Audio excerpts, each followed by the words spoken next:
protocol has already been established, so I want to reiterate how happy I am to see all of our elected officials. It's good to see you present.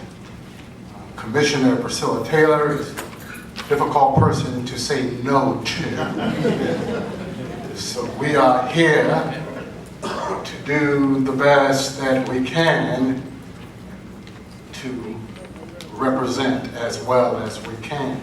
So I want to express my thanks to Commissioner Priscilla Taylor.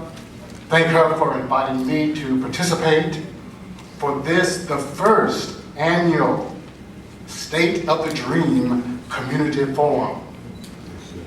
America's founding fathers pledged to each other our lives, our fortunes, and sacred honor in defense of liberty and justice.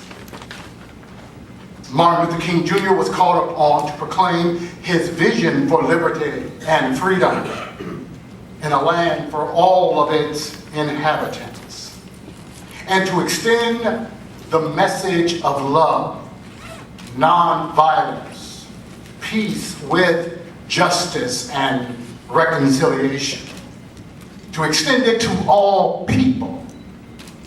We've recently been reminded of the relevance of Dr. King's message and the importance of a non-violent strategy. Look at Sandy Hook in Newtown, New Jersey, with all of the lives of the young people and some of their teachers. What a sad and tragic event. Just recently, in fact, a couple of days ago, January 15th, the birthday of Dr. Martin Luther King Jr. Reverend Dr. Herbert Nelson, the director of the Presbyterian Church, he was in Washington with a gathering, and at a press conference, he brought together religious leaders, and they began to talk about how they might work toward ending violence in America. And he made an interesting observation.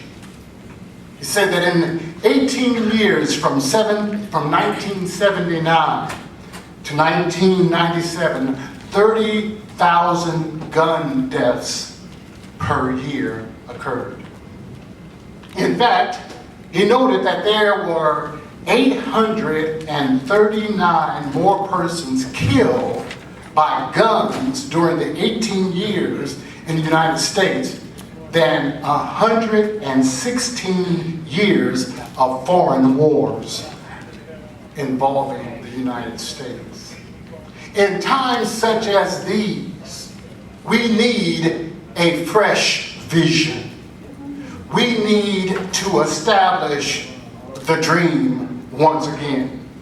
It is unfortunate that many of today's advocates and lovers of Dr. King have not dealt with King's message of nonviolence.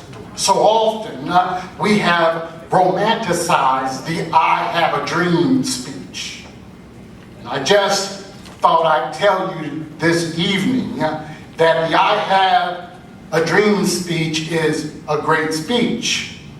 But don't forget that 250,000 people marched in Washington in August of 1963.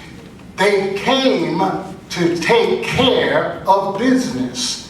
King came to cash a bad check marked insufficient funds.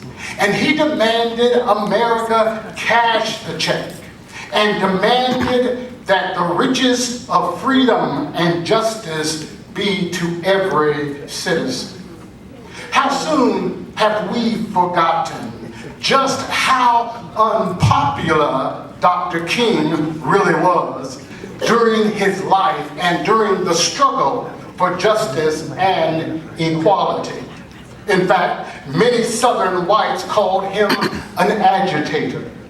Many accommodationist blacks called him an impatient troublemaker.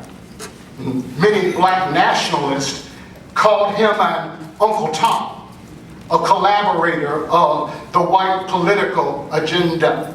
Some accused him of even being a communist.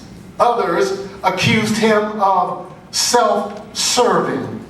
Remember, King was not assassinated because he was someone's hometown hero.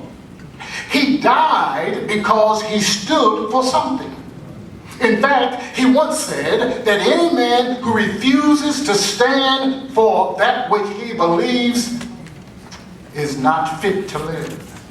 If you don't stand for something, you'll fall for anything. And so, more than 4 decades have passed, and it seems to me that the issues are much clearer today. Blacks could not freely vote in a democracy back then. Blacks could not sit or eat or live where they chose back then. And for the most part, these issues have been addressed. And the black community has made tremendous strides. And in spite of the remaining obstacles, there is a growing large middle class. But we cannot overlook a growing underclass. Unemployment among blacks is double, and in some cases triple to that of their white counterparts. And though blacks in America have made enormous strides educationally, still blacks lag far behind whites in test scores. And there are more black men still in prison than those who graduate from college. Today we are faced with issues like domestic and global terrorism. The fight is not with the Bull Connors of Birmingham. In fact, we better watch out because we've got some homegrown terrorists. The battles are not Jim Crow, like with Jim Clark in Selma, but with the economic disparity that exists between the haves and the have-nots. The AIDS pandemic and other health issues, national and international disasters, challenges that really trouble our moral consciousness. And so the question is, what lessons might we learn from Dr. King? And what did Dr. King stand up for? Well, he stood for justice. He said that the oppressed must never allow the conscience of the oppressor to slumber. To accept injustice passively is to say to the oppressor that his actions are morally right.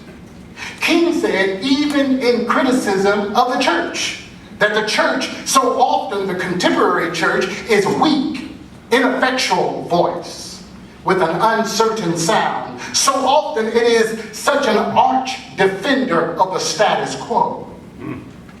King, he stood for the poor. He said the dignity of an individual will flourish when the decisions concerning his life are his own, in his own hands. When he has the assurance that his income is stable and certain. When he knows that he has the means to seek improvement. King stood for international relations. He said we are all caught in an inescapable network of mutuality, tied into a single garment of destiny. What affects one directly affects all indirectly. We're in it together. He stood for love and reconciliation. He said the oceans of history are made turbulent by the ever-rising tides of hate. History is clustered with the wreckage of nations and individuals that pursue their self-defeating path of hate. We've got so many divisions in our nation, and why? Why can't we come together to solve our nation's problems? Dr. King believe that love is still the key to the solutions of the problems of the world. Why should we stand up? Why should we pursue these even as Dr. King pursued them? Because, my dear friends, we have problems. Mathematically, we are divided. Philosophically, we are beyond reason. Psychologically, we got issues. Physically, we're out of shape. Sociologically, we're selfish. Biologically, we're lifeless. Pathologically, we are obsessed. Geographically, we're out of reach. We got issues. Racially, we are still divided. Educationally, we are top-heavy. Mentally, we are rotten. Morally, we are old. And spiritually, we are cold. We got problems. Though there has been progress, in many ways, we can say that Dr. King's dream has not been fully realized.